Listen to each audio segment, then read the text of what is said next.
Hello everybody and welcome to another week of Tryhard Tuesdays where we learn to try a little bit harder.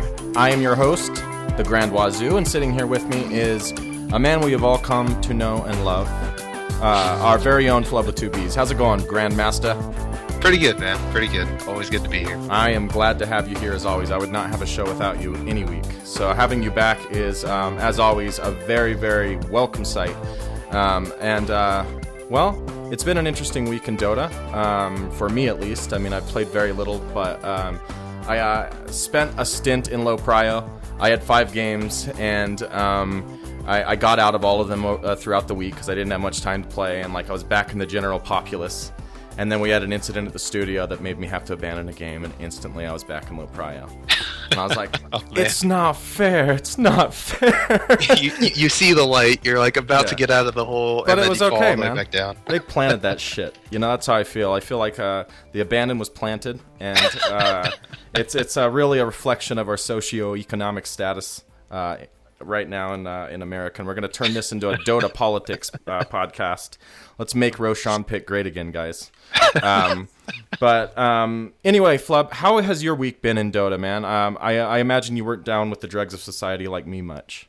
Yeah, I guess not. I don't know, man. It's been a little rough. I know last week I was just, whenever I talk good about Dota, I swear, the next week just gets so bad. I should never pat myself on the back because teach you to enjoy me. Yep. I just right when I pat myself on the back, I'm like, oh man, Dota's so much fun. This is so great. Then it hits the fan the next few sessions that I play, and I one of the things is as a team we're starting to try to learn how I fit the position still in mid, and we were trying to push the situation of me learning carry type heroes in mid, people that can generally do a lot with farm, and that is just not my play style at all. And I can play a few heroes like that, but I was trying to play some other ones, and I think that what it has taught me is that I am the ganking man, and that is all I will ever be, probably. Unless you were to devote several thousand more hours into the other role, you don't feel like you'd be okay to just jump on a carry or anything?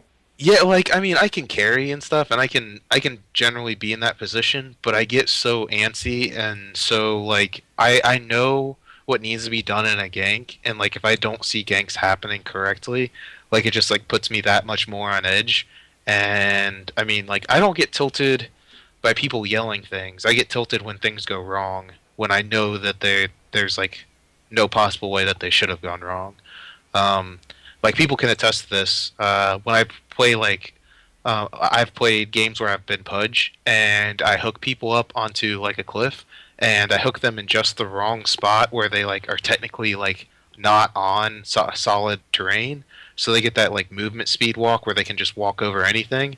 Oh, my God, that puts me on tilt more than, anything ever. If someone's, screaming the F word at me or something, that is less frustrating than a game glitch that just screws me out of the game. Or it's not glitch, but it's a weird interaction where it's it doesn't behave like you think it should in that moment. Exactly. And so it's you have all of these different variables, and when one unforeseen variable screws you, it's what, fuck you, game, Flub said the F word, and I just went out and said it because it feels like you're being screwed out of something that you should not have been based upon your skill. You know what I mean? And it's a game like that. It's a lot like life, Dota 2, I've come to notice. And that's that you can lose games that you didn't deserve to lose at all. You can lose games that you took good fights. You can lose games where you had good vision. You can lose games that you've done things right, but ultimately the game fell apart for one of, presumably an unforeseen variable. And that's what makes the game so delightful and so painstaking at the same time. Right. That's what I'm learning right now. Even though I've played this game, thousands of hours. I feel like with all the time I've had in Ha and all the time I've had in Dota and all the time I've had in Dota 2, I'm probably seeing probably about over 10,000 hours at this point. But even now, I learn things about myself or about certain things that happen within games, and that's why we love this game, is that we have that chance to learn. Always. It's always something new. It's always something great that you can just take little parts of it and learn something new every day. Yeah, I'd like to talk about mindset a bit here, because you need that fine line. You don't want to be too convinced that you're going to win, but at the same time, you don't want to be too down on your team if something slips up. Like, you said your attitude was great about the game and then it slipped. Do you think there's any, I don't know, residual effect on your games when you start to tilt a little bit and you keep playing? And how's your mindset about the game right now? Um, it's definitely weekend at this point, and that's a problem. The thing is if you find something fun, like how I get out of a funk a lot of times is, I take a break for a little bit, especially if it's like I just lost the game, I take a couple hours break. But the best way to get over anything is to have a situation of getting into like another game that you either know that you can do well, or it's just like a story game or something. Play that for a little bit, get out of your own head, just like enjoy something for what it is, whether it's like a book or another video game or whatever, and just remember that it's just a game, quote unquote. Obviously, we take it a little bit more seriously. Anyone who's listening to this podcast or just playing the game in a more serious environment like Dota, that competitive form. But the thing is like if you can just like get out of your own head for a little bit, it really helps. Yeah, that's very good advice from a grandmaster. And also, he gave some great advice. May have been on the Wednesday show last week, may very well have been on this. They all tend to blend together. But you said you would win a game and stop playing, and I've been practicing that. Like, I'll quit and just take a break for an hour after a win, so I can just kind of reset my mindset and go back into the game later on fresh and not acting like I deserve a win because I did so well off my last win. I think it was Frederick Douglass who said to understand something means to stand under that thing. And that's kind of how I feel about Dota. The second you start to feel like you're over the game or you're above it in a way, it slams you down into that position where you feel you're in that like subservient position to the game and you're there to learn by standing under it. You know what I mean? Oh yeah, most definitely. It is a Dota is a very powerful and strange mistress. She does not like whenever She's a dominatrix. Let's be completely honest. Yep, exactly. She is most definitely a dominatrix, and she hates whenever you feel like you are above her, because she will tear you down super fast, super hard, and you will not want to walk for a while. Yep, I've been there many times. And that's a very apt metaphor for my life. But moving on, guys, we are going to be talking about, for the first part of the conversation, kind of carry draft, and later on we're going to move into discussing range carries, what that means in terms of harassment in lane, and what it means for your supports or support in your lane as a ranged carry. It's something we wanted to talk about for a while, and Flub, he has got a lot of good ideas on it. So, Flub, when you're drafting a carry, what exactly are you looking for? What position do you draft it in, assuming you are playing captains? Now, if you're in this position, that's a good question. And if you are in this position, a lot of times what I'll tell people is obviously you want to take a carry and you want to have it not be countered and basically be countering like 2 or 3 people on the other team in that pick. Because it's very important, because you are supposed to be the driving force at some point. There are certain exceptions to that rule, like Drow, who provide such a bonus to the team that can carry that momentum forward. Or, generally there's like characters in older patches that just have such a good ability to farm, have such a good ability to stay alive, what have you. And it's definitely dependent on how it works, but it's kind of how it's going right now is it needs to have something beneficial to your team fight, and that's important to have. But a lot of times, what gets put off in the wayside is like, is this person ranged or melee, and what does that mean for that lane? A lot of times, I'll see people pick up PA or pick up a Juggernaut in a lane, and it's great. It fits the lane. Like we're facing a Kunkka, so he can just spin out of Torrents or spin out of X marks the spots and have no problem. Um, but the thing is that a lot of times they'll pick this and they won't realize that the other lanes are super harassed down, and they have to like pick like a Magnus to work with a PA or something like that, and they're just going to get destroyed because they're like going up against a Viper in lane, and then they have to have the supports rotate out. And if you have your supports rotate out from the carry position, then it's going to be really hard to last hit with someone like a Juggernaut in lane, especially when you have someone who can really take advantage of that lane harass, like a Beastmaster, someone who's available like a Batrider. Batrider's a really hard person to go up against when you go 1v1, especially as a melee. He just like tears you apart. So when you're drafting, a lot of times I want to tell people like, not only draft for what your opponent is going to be trying to go against you and like what team fight is going to happen, draft for the lane possibility of maybe being able to leave if you're going to draft a less greedy mid who may need help because you're trying to get like a blink dagger setup type hero. It might be better to like run the puck mid because it might not give you that extra damage, but it'll give you that setup, and you won't have to have your supports rotate over there as much. I think this is really solid advice on the basis that you're talking about you have the micro counter that you have, which is kind of your lane. And that's going to make up a big chunk of the first part of the game. And you, of course, want a great lane for your carry. But if you're short-sighted in the sense of the overall, macro run of the game, and if you can't get in and, like, after having that space be created, like, finish the game, then sure, you could have a great laning phase. But if you can't win against their lineup, it stops mattering. You know what I mean?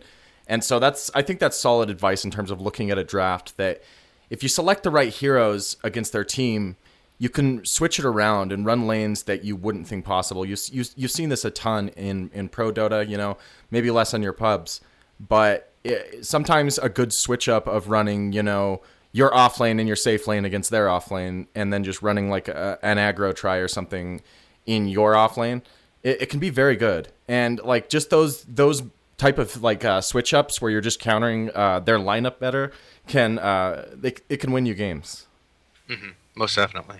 The thing is like a lot of people. Okay, so if you look at the statistics of how Timbersaw and Huskar work, this is like a thing I bring up all the time, especially with people who ask me like, okay, what is something that you wish you could tell people? And I want to tell people that counters can be countered by laning phase.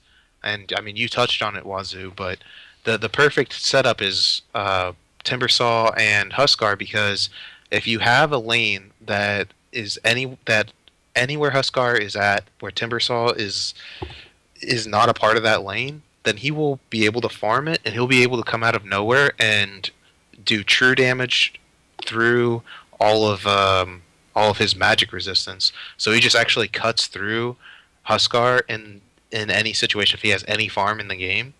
But if you are having a Huskar lane against the Timbersaw, you can guarantee that the Huskar keeps him away from the lane. At the beginning, his reactive armor isn't strong enough, and his right clicks are pretty much magic based because you're adding that fire damage, that constant damage. So he can't stay in lane. He just has to sit back, and he can't Iron Talon a way out of it. So like if you keep him in lane versus a Timbersaw, it's almost a guaranteed loss for that Timbersaw because there's no way you can get the farm to have the potential later on to stop him. And people don't realize that in both directions. Like I've seen Huskars like jungle or something in that scenario, and the Timbersaw just comes out and just nullifies everything about them. And then I see Timbersaws like picking like first phase, and they see a Huskar and they're like, oh man, I got this game. And then they go up against him like, I can't do anything. I have to have a support. And even then, the support really doesn't help out that much because he can like stun the Huskar, but that's like he still gets his harass out, and he's gonna have another support with him. So when you look at the lanes, don't only think that this hero counters him later on. Think about what is the possibility that I can use to get around whatever attribute, whatever skill situation that makes them good at that lane. How can I counter that with my hero, even if I am generally countered by that hero? I think PA is a pretty good example of what you're talking about sometimes too, because she could be countered really, really hardcore. But if you rotate or just get a kill or two in your lane and get that advantage, you can turn into a dominating force before they have all the shit to destroy you, And like those power curves are very important to know when someone is at their peak of power and when they are not. And if you can look at every hero on the map and know that timing, you can definitely take games doing that. It's very cool, and that's, I might add, a reason why a counter picker isn't great all the time. I know I've suggested some people use it when you're getting to know the game a bit, but a counter picker, it only takes into account the statistics from whatever metric or API it uses. And there are things that look very, very bad on paper sometimes that might just be very good in games that you can have that human element and recognize, right? Mm-hmm. And it's not only that it's the human element, it's also taking into effect what your character does. And this is why I tell people there's no one way to build a hero, because there's times where Rocket Barrage on Gyro would be an awful skill to level because you can't get close enough to use it. So it might be better, even though it doesn't make general sense, to basically not level your missile once, so you have a stun to get away, and you have just your flat cannon up and get stats actually, because there's no way possible that you're going to get close, whether it's a bunch of slowing effects, you have no way to purge it, or just general movement of how they're getting around. There's no way that they're going to stand on top of you because you don't have enough CC. And people misunderstand that a lot of times. They don't pick abilities after everything's said and done. If there's 5 carries on a team, all 5 carries will build the exact same way, and that's always going to, not always, but pretty much, I'm going to say 90% of the time, you're going to lose in that scenario. Gyro's kind of a hero that's taken a fall from grace. He used to, just a year or two ago, be first pick, first ban material, and now, it's like you rarely see him. Oh, yeah. I guess a lot of the big items the new items that have come out kind of hurt him a bit, right? Because you flat cannon's magic, right? And so raindrops are pretty naturally good against that. Oh, I think, flat cannon is still physical. Oh, it is physical damage. Yeah, it just repeats whatever. What's magic is his ult and the missile. The rocket barrage, and I'm sorry if you said rocket barrage. I think I said flat cannon accidentally. Oh, okay. But the rocket barrage is what I meant. That was magic damage, which would kind of make the raindrop pretty good against the hero. Yeah, I don't think it's actually high enough to proc actually, but it does proc on his missile. Yeah, that comes down, and that's okay. A big that makes way sense. To kill people. I just thought in theory it would be good, but I've never actually seen it in practice. So it's just a hero I used to play a ton of and really enjoy because of what we're describing here. Just his ability to take tons of gold off the map very quickly. But this is a pretty good segue into our main topic here, and that's ranged carries. How harassment works differently than melee carries, which we tend to feature and talk about a lot because that's kind of what I've enjoyed learning about my past couple years in the game. We're also going to talk about supports and how you support a lane a little differently with a ranged carry than a melee hero. So, Flub, why don't you take us away and just kind of give us a primer on the topic. I guess we can just kind of start back at the top like we did earlier and just kind of talk about when you want to draft a different ranged carry for what. I mean, we talked about Drow a little earlier, but what other thoughts do you have on it? So when I'm looking at a draft and I see certain aspects, you gotta draft to stop that. Generally, there's a lot of common ones known as like if you're going up against a Kunkka, it's good to get some BKB material that is part of a skill. So like Nakes or more popular right now, Juggernaut. Those type of heroes are great to stop that because he's all magic damage coming out as a support, and he's just all about controlling you. And if you have the ability to get past that in the beginning, that's an easy way to stop any support. Um, or like if you're going up against Kunkka to pick like a puck, or if you have like a void on the other team, it's great to have like Ricky with smoke cloud, general things like that.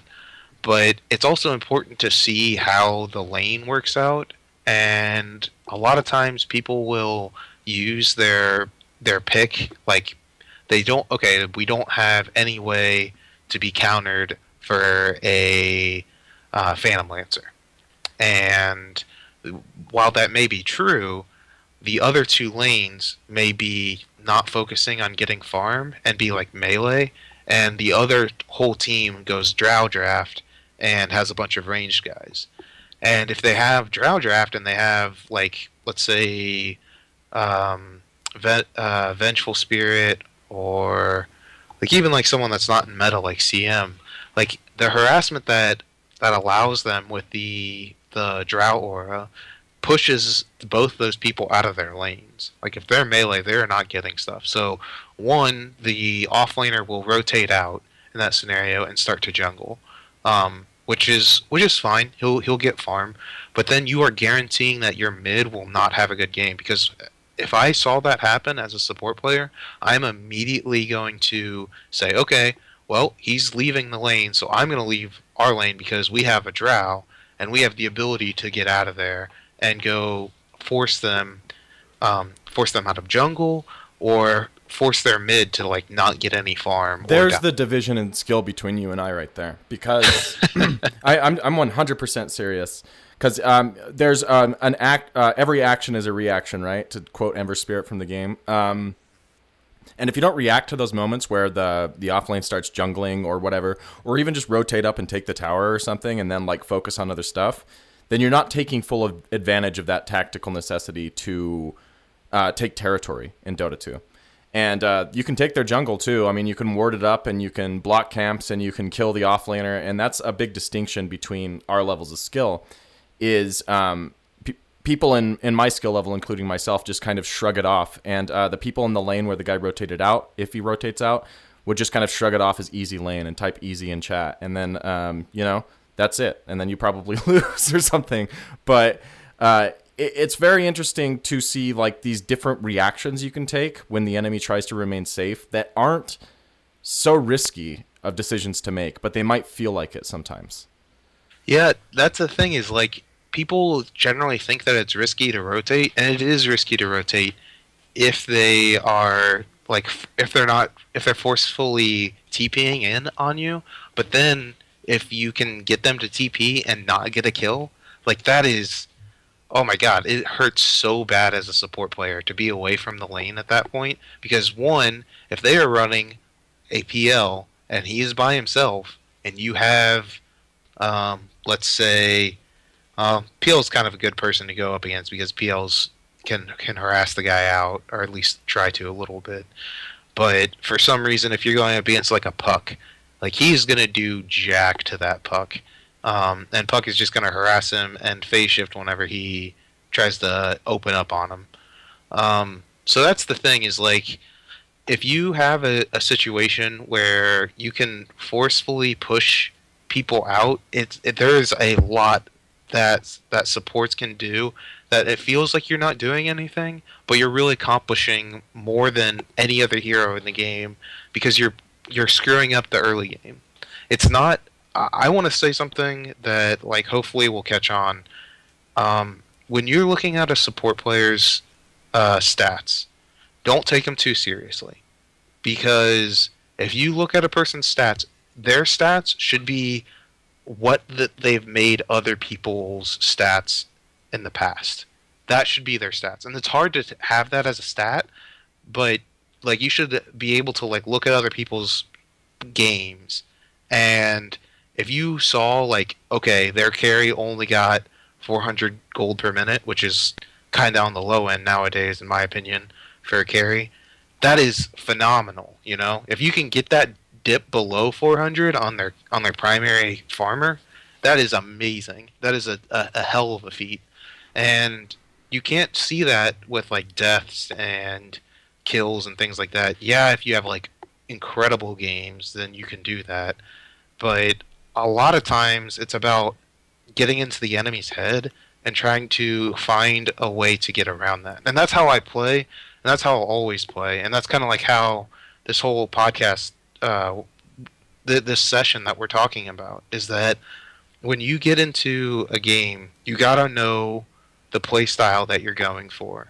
And if you try to like move your play style around and forcefully do something that you're not comfortable with, then that's probably wrong for you and you shouldn't do it. Just like how, like if you were to suggest for a carry player to do what I'm telling you to do, he will tell you, no, I have to farm, because that's that style of person, and they want that good farm.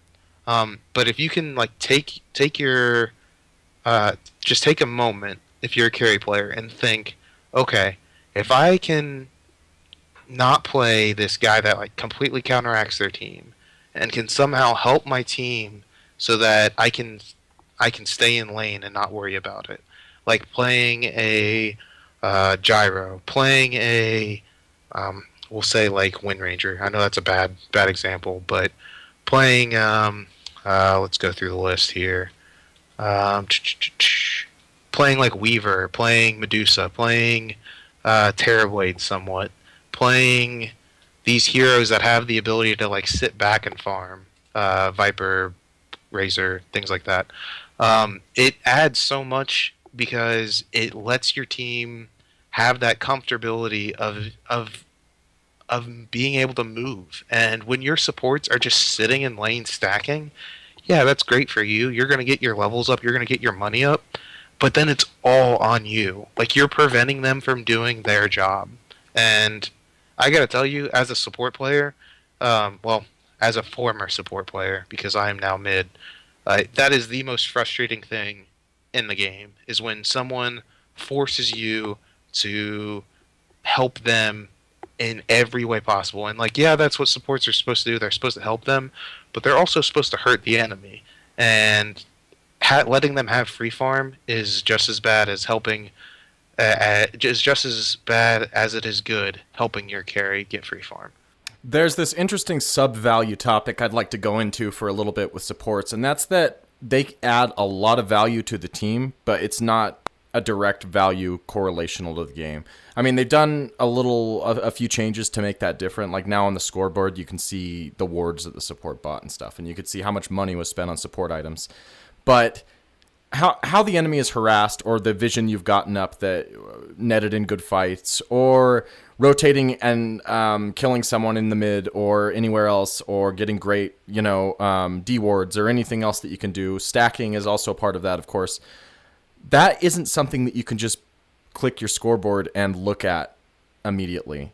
So when you're criticizing a support, remember that like when you're 0-4-4 and bitching about your support, like they've probably been doing a ton not to make sure the game doesn't landslide out of control, just by doing those things that let you see when people are rotating in on you, just being in your lane, helping harass out the enemy from early on. I mean, these are all things that you can't really quantify.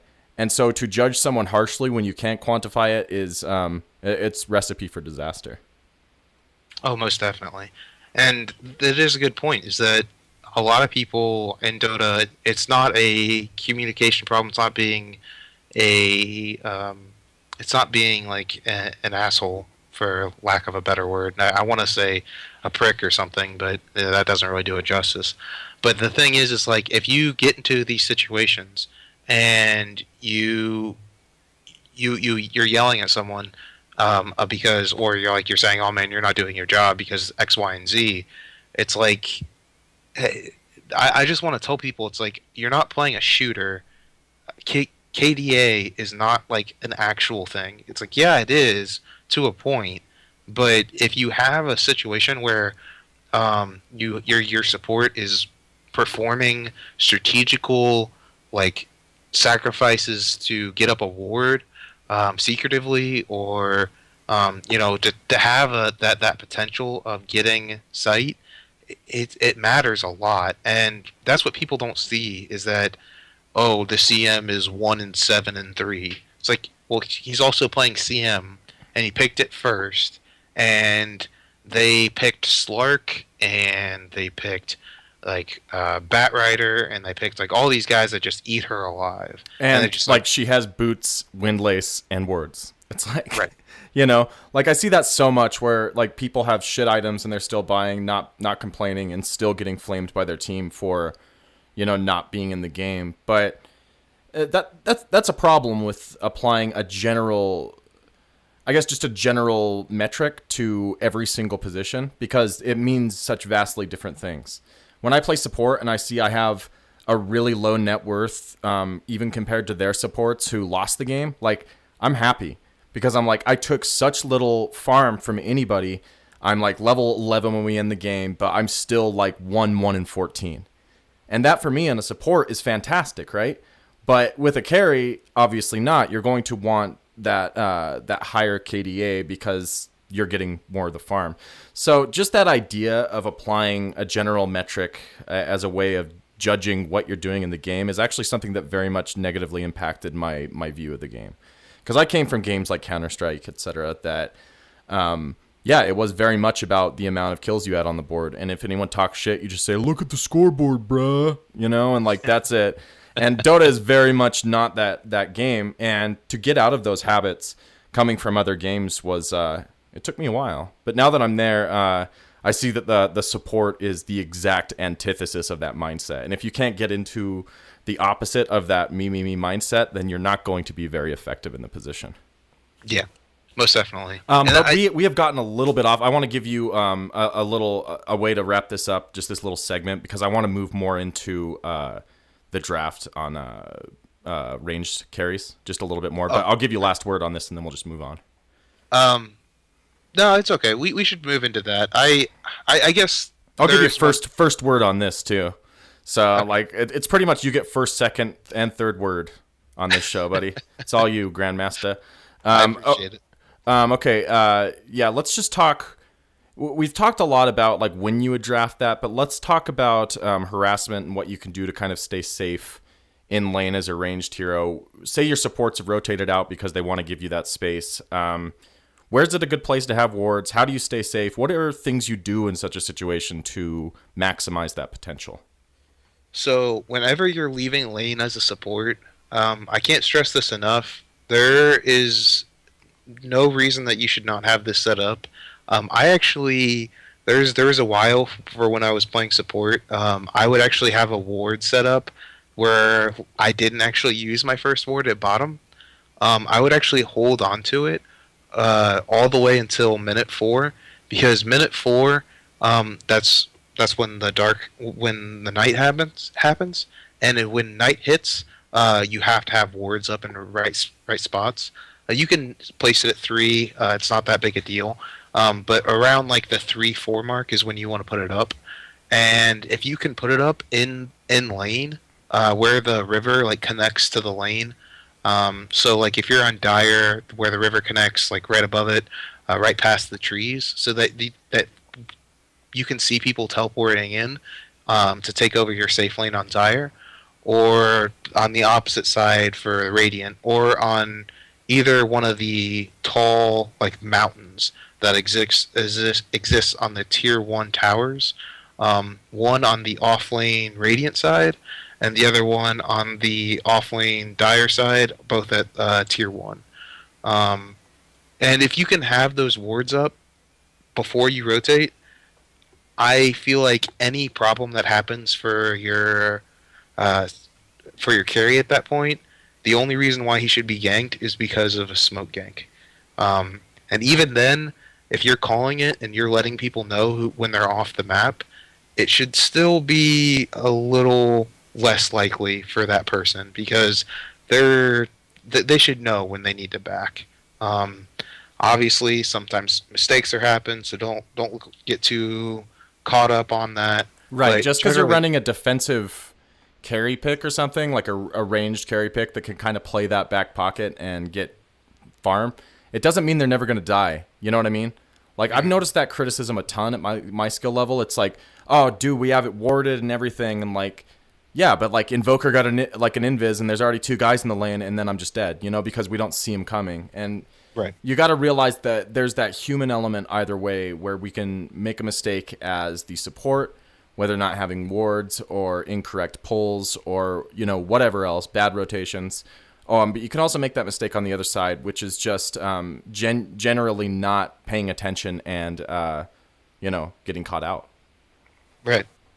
That's the thing is that like people, I'm not saying that that you should abandon the safe lane. I want to make that clear, and that's what people feel like I'm saying whenever I'm in game with them, and they think that like I'm saying like, oh man, you shouldn't be dying. It's like, no, you shouldn't be dying if everything is done correctly. But I understand if there is a problem, but we need to try to like make it so that you have the best scenario, so that we can leave you and help the other lanes and force them to react to us instead of us reacting to them. Because if you get on the back foot in Dota always, and you're playing from that back foot, it's a hard place to be from. I've tried it on teams in the past, and it's a really hard place to play from if you're always playing from behind. You have to run a lot of high farming drafts, and people can take advantage of that if they know how to play it correctly. The concept Flub is explaining here in chess is called tempo, and that's when you're directing the path of the game and your enemy is reacting to you. Like you move a piece and they have to then back it up or move it out, kind of thing. And the Dota is very, very similar in this way, I think. And that's what makes early game aggression so strong in this meta, is if you can go into a lane and just like thoroughly, mess shit up, it has waves that just ripple throughout the rest of the game. And it could be, lane ruining to just take that tempo early in a lane for the entire game. You gain that small advantage and it just rolls, as we've all seen it. Some heroes are better at that than others. But yeah, continue on, Flub. Yeah, so actually you bring up a really good point about it being like chess. One of the people that they interviewed in the free-to-play game, free-to-play movie, says that it is like soccer and chess mixed together. I would actually say it's very similar. I would have one addendum. I would say that it is like basketball and chess mixed together. I would have one addendum, and it's also like that game in Star Wars Episode 6 that they're playing on the Millennium Falcon, like Chewie's playing, like that space chess. Yep. Like, it's like that kind of, too, except fantasy version. At least in my mind. Yeah, that's a good way. I'm actually gonna quote you on that. You can't for, like, quote. Oh yeah, now. you can quote me, the greatness of me. Yeah, but you can't just take it because you're on my show. The Grand Wazoo. Yeah, I heard it. You heard it first from the master. I don't know. Ever since I was a kid, I saw them playing that game, and this is a stupid tangent. This is like Roland level, but I've always wanted to play that game, and I was just like, awesome. And then I saw Dota, and I think it was like my kid brain was triggered or something. But anyway. There's something that's great about Dota and why it's a world sport. I often referred to the International as the Quidditch World Cup, because that's what it feels like people from all over the world. It's like the Quidditch Nerd Cup, kind of, because like there's just so many nerds from all over the world, like Chinese, Russians, all sorts of people from all over Europe, Australians, Canadians, and of course Americans, and anywhere else you can think of. And so what's great about this game is it combines so many cultural aspects to create something fantastic, and that means many different sports and many different tactics still apply in this game. But that's all. I'm gonna hop off this tangent train now, and I'm gonna catch a bus back to our original point, which we've talked a lot about ranged carries and kind of what makes them beneficial in a draft.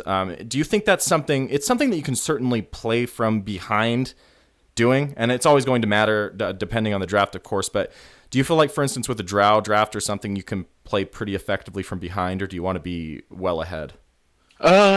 See, Drow in particular is something that you want to be a little bit ahead on, because her potential kind of starts to slow down a little bit. Yes, she adds a lot to the team, but if you're talking about like what she does for a particular team fight, you can kind of focus her out at a certain point, and she has the ability to help out later on in the game. But her push is very very strong, and that's kind of what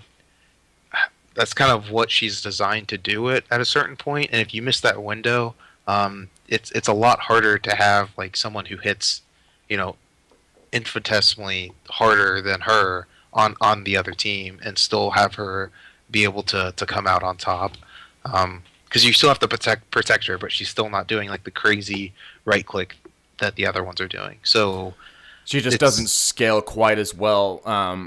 I mean, it's interesting with her because you hit like the old levels and you just see those boosts. And if you can be getting that EXP advantage as well as getting that item advantage, it's very quite strong. It's just an agi building hero. I mean, everybody knows that by now. But the scaling, it just feels like even against any other kind of carry, like if they stay on par with you, it's not a place you want to be in. Because if they pick up a BKB, all of a sudden you can't gust them back. You can't do anything. You know, you can't slow them with your arrows. And it's just like, by being on your level and having an item, she's kind of locked down by many carries who pick up those items.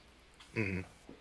I think that it's stronger to have a hero like, I mean, obviously they're not in meta right now, but when we have that switch to have like a gyro or a Clinks maybe, or these heroes that have that range advantage that gain a lot from farming in that position. Morphling's considerable. There's some other ones, but if you go through the list and you see the ones that can really like be impactful, but still have the ability to farm by themselves versus certain heroes, that's what's important. There's a reason why Nature's Prophet was so useful for so long. One, it was obvious. Well, a couple of the reasons were obviously that he has the ability to teleport wherever, and he has the ability to use his treants to push. But something that is like kind of put off to the wayside is that he has one of the higher ranges. He has the like 600 range auto attack, and it hits for a decent amount. And that harass level that comes out is really really hard on a safe laner, especially like a melee safe laner. So like if you pick up like if you were to pick up a Nature's Prophet when he is strong within the meta and he works as a hero, there is obvious reasons why that hero works really strong, and it's not only because of his kit, it's because of what he has potentially in lane to be able to force the other person out. And a lot of people forget about that potential, and it's something that it's criminally overlooked. And I want to try to like get people thinking, especially as the potential of the draft switching out, and make the transition easier for everyone, and hopefully win some MMR back or not lose a lot of MMR when the switch happens. To look at the heroes and think, what is the value of having this hero in lane, instead of what is the value of the team fight, because that's what it's been for so long. And I feel like people are starting to lose that value. Yeah, this is all very thought-provoking stuff. I know we kind of simplified it down to a couple points here, but I like that you use the Nature's Prophet point because it reminds me of rock, paper, scissors in a way. Like, you can draft all this stuff and be going a certain draft, you know, but there's always something on the table that you can kind of like rock, paper, scissors around it if you execute it well. And that's important to note, that any draft can get beaten. It's just important to notice when you need to play a ranged over a melee carry, because you can't always get it done with a melee carry. You can't always win. Whether things get banned or whether there's just no good choice, you know, or whether you don't have the ability to execute something that could work. I mean, that's up to interpretation. But anyway, I think we've said, you know, all we can on it for this time. Of course, tweet at us your thoughts of when you pick your range carry, and don't just say drow easy game or something like that, or I'm a sniper god or something. We get all sorts of crazy tweets from you crazies out there. But just tweet at us and let us know at defense at .p_show. My mistake. And we've also taken into account our poll that we did last week for what item to choose between a Helm of the Dominator, Hood of Defiance, and Dragonlance. And the Dragonlance came through, so it should be no surprise that we have decided to do that for this episode. It kind of ties in with our topic. And I think we'll just kind of move into the item of the week, Flub, unless you have anything else to say on the topic of our main issue here. No, I think that's fine. I think one thing that I want to say though, but it's kind of like a random factoid off the beaten path. But I think the reason why Gyro dropped off is one, because of this item that we're about to talk about, and I'll talk a little bit more about it. But it also because of the things that we've mentioned in weeks past, and I didn't want to get that all mixed up, is that he doesn't have any bonuses that are added to his spray attacks, and having that ability to pick up that minus armor on carries for only 300 gold is super crucial, and it doesn't work on flat cannon. So I think that's one of the reasons why he dropped off. Yeah, that makes sense. And you have other items, such as the Dragonlance in the game, that give other ranged carries an easier way to initiate on him from range, which makes it really hard, because he's such a glass cannon. But moving on to the Dragonlance, this is an item that I've started building a ton as I play more ranged carries, and it's very good. I mean, you're seeing it built on some melee heroes. I think we saw Abed build it on his Meepo at the International. He played for... Excra. I always want to say like excrement, but I know that's not right because it means shit. But it's something like that. We'll look it up and it's extraction, isn't it? Yeah, I don't know. It's X something. But they were a team that like had a surprise, some surprise wins at the tournament, the international tournament, and he's a young kid who's just crazy good with Meepo. He builds it on a Meepo for cheap stats, and that's interesting because it gives 14 strength, 14 agility, and the 140 attack distance buff. So you get 140 attack range on top of that. And this is all for you got the 2 Elven Band skins or whatever they are, which is 900. So 1900 total cost for this item for pretty great stats. I think as it stands, it's one of the best value items in the game for what it is. You get it on heroes like Drow and stuff, and they're tanked up. Not only are they tanked up, but they can also engage a little further back in fights. They're more capable of just general tankiness, general ability to initiate and run out of fights. And I think what's most good about it, too, is it is an item that also builds into the Hurricane Pike. And so therefore it's not just a dead path on an item that you were kind of seeing for a while with items that you went for cheap stats like Sanjin Yasha or something. It was just kind of, it took up those slots and didn't grow. But whereas the Hurricane Pike actually is a pretty good item, we're of course not going to talk about that because we simply don't have time. But it's not a dead item, and it is worth building that Dragonlance into the Hurricane Pike at times. So Flub, what do you have to add, man? I think that it is a very strong item, and it's really crucial to have in certain heroes.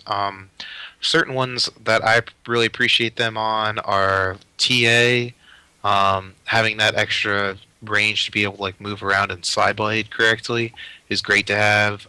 Guys that have like kind of low attack ranges that kind of need to benefit it more. Obviously, there's some heroes that it's great on.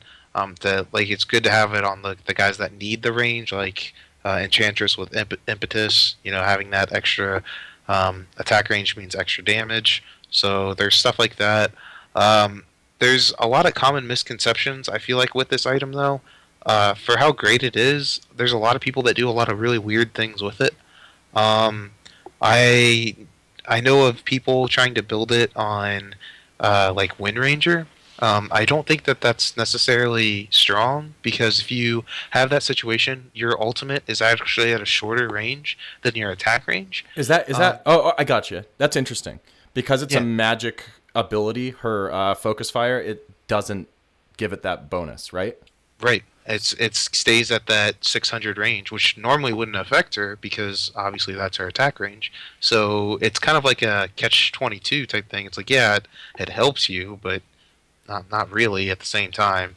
Um, so like it's interesting to have, and there's a lot of people who like use it for raw stats, which it is great for that. Don't get me wrong, but I've seen like people like Meepos building like four of them or like five Yeah, of them. no. It's Like, I could see one. I can see the argument for one.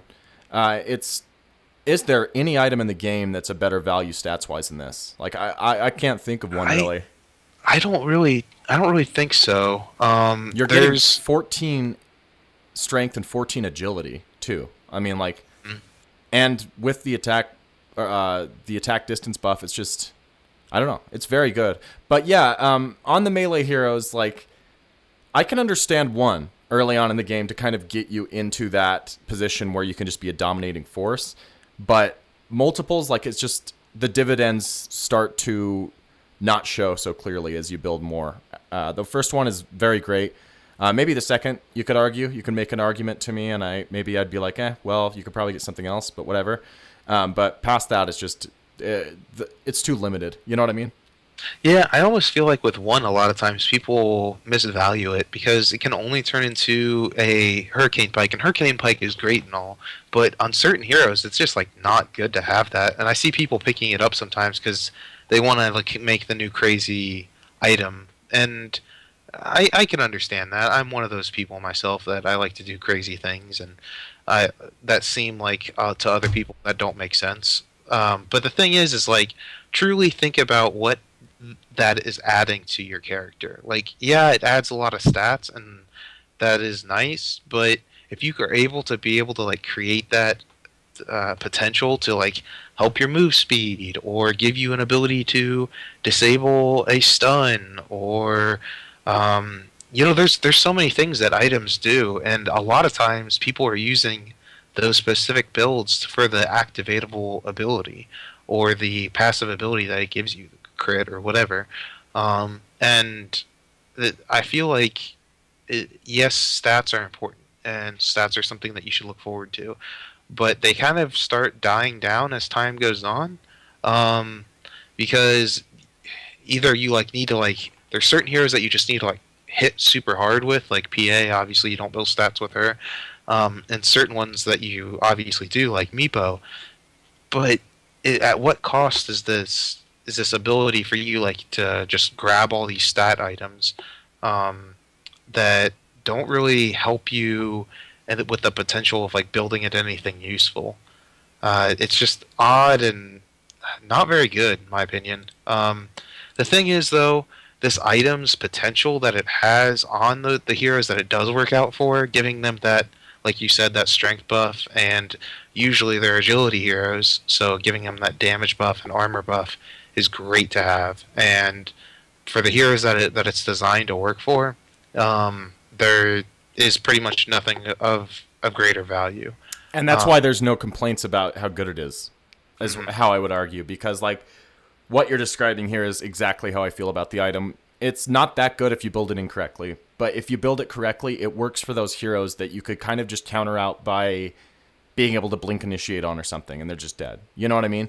Like, now you can actually cancel blinks from a bigger distance. You can do all sorts of stuff on these heroes that when, someone's on their back line, they're dead. And for other heroes, I mean, sure, the raw stats are still there, but it's just not that good. And that's how I feel about the item at the end of the day. I love it on my Drow. I get it on Medusa, too. Is that bad? Like, is that considered bad? I think it's okay. It's a little risky with Medusa because you're not getting that mana buff, and half of her health is mana. So it's like, it's kind of better to have Medusa. It's kind of like looking at a Morphling, where it's better to have all stats buffed up. So like, it's nicer to have that Scotty, that Lincoln Sphere, because of the base ultimate orb. But if you're looking at like the potential gain that it can give you in a given match, and they're being really divey on you, then it's possible to have that really work out for you. I've seen it work to great effect. I just kind of think again that if you get a Force Staff and you like combine it works okay on her, but it would be It's not great. It would be a lot better to have a I don't know. It'd be a lot better to have a Scotty in most situations than having that, or it'd be a lot better to have a crit. And I feel like a lot of people, you can buy that as a platform item to get off the ground, but it should be in those games that you're having trouble. Don't buy it in the games that you're like farming out of your mind and you're trying to get something so that you can live later on. Get that other item that helps you get that super farm. And that's I think is what the item really is a crutch for that type of thing. I mean, you can grab it if you're behind, and if not, there's still other options. So I think that's a pretty good wrap up of the Dragonlance. We will probably be doing another one of these polls every couple weeks because, we like to talk about anything, so we'd rather talk about like what you guys would like to hear when it comes to those items. Because we've gone through a lot of them by this point, but we still want to cover those new ones. So tweet at us, same Twitter as earlier, and we will figure it out from there. So I'm going to go ahead and close this out, Flood. This has been a good educational hour of entertainment, if I do say so myself. You can find me. Oh, do you have to say? If you don't mind, real quick. Oh, not at all. You mind? Show, my friend. I was thinking about maybe setting up another poll for next week. Maybe sure. Just throw in, same things that we had last week, Hood of Defiance and Helm of the Dominator, because I would enjoy talking about those. But I'd also so we'll like just to leave throw them in. Yeah, that's a good idea. Mm-hmm. And then just like throw in Mask of Madness, and then every week we'll throw in another one. I'm gonna try to talk to Cyphus myself. He did the poll for us last week. And I would like to. He's probably going to have. I'm going to ask him to do it again this week. And if you guys have suggestions on what you want to have us do, send us an email. And I'll have Wazoo tell you the steps to do this, because he's much more up to date on where we need to go and what you need to do. But I want you guys to encourage to send me information and send Wazoo information on what you want to see, because I love talking about Dota, and so does Wazoo, and we want to be here to help you have a better experience. I don't let anyone give me suggestions on shit. If you email me something, I just send back an email that is just fuck, and the K just keeps going all the way down the screen. No, I'm just kidding. We love suggestions. We love talking to you guys and relating with our audience. So yeah, you can reach us at .p_show for anything, any and all questions. You can email us at defenseofthepatients@gmail.com. Flub, where can people find you Twitter-wise and anywhere else on the net? All right. I feel like a lot of people should know by now, unless you're a new listener. But after everyone says my name constantly, you can follow me at FlubDota with 2 B's on Twitter. And if you want to hear the story about that, you can always go ask Proud. He's the story machine, I guess. And you can also find me during the in-houses on Wednesday. I try to make it to as many games as possible. This semester, I'm in a class that is like right before it, so I may not be there the whole time. But if you stick around long enough, you'll no doubt see me, and hopefully we can play a game together. Cool. Yeah, the in-houses are every Wednesday at 9 p.m. Eastern. Like Flub said, it is a great time. Everyone's there. Tons of viewers, tons of fun. People watch the stream. Some people just participate. So yeah, come on by. If you need information on that, that's on our website at www.defenseofthepatients.com. And as for me, you can find me at .p_wazoo. Give me a follow. I'll follow you back. We can discuss the hilarity and insanity of playing this game, and hopefully you can get involved with the community a little bit more, and we can add you up to the Discord and all that stuff. So that's what we're here for. Thanks for joining us once again, guys. It's great being here and doing the show. I have nothing else to add, Flub. You have anything else to add before we close her out? I think that's it, man. Be careful with your item choices and try to play with people. Don't try to play selfishly. That's the main thing I always try to tell people. That's right. Play support. That's what I'm doing these days. Play support. It's way less frustrating for me somehow. But anyway, guys, thank you so much for joining us once again. We will see you next week. Remember to stay hard, stay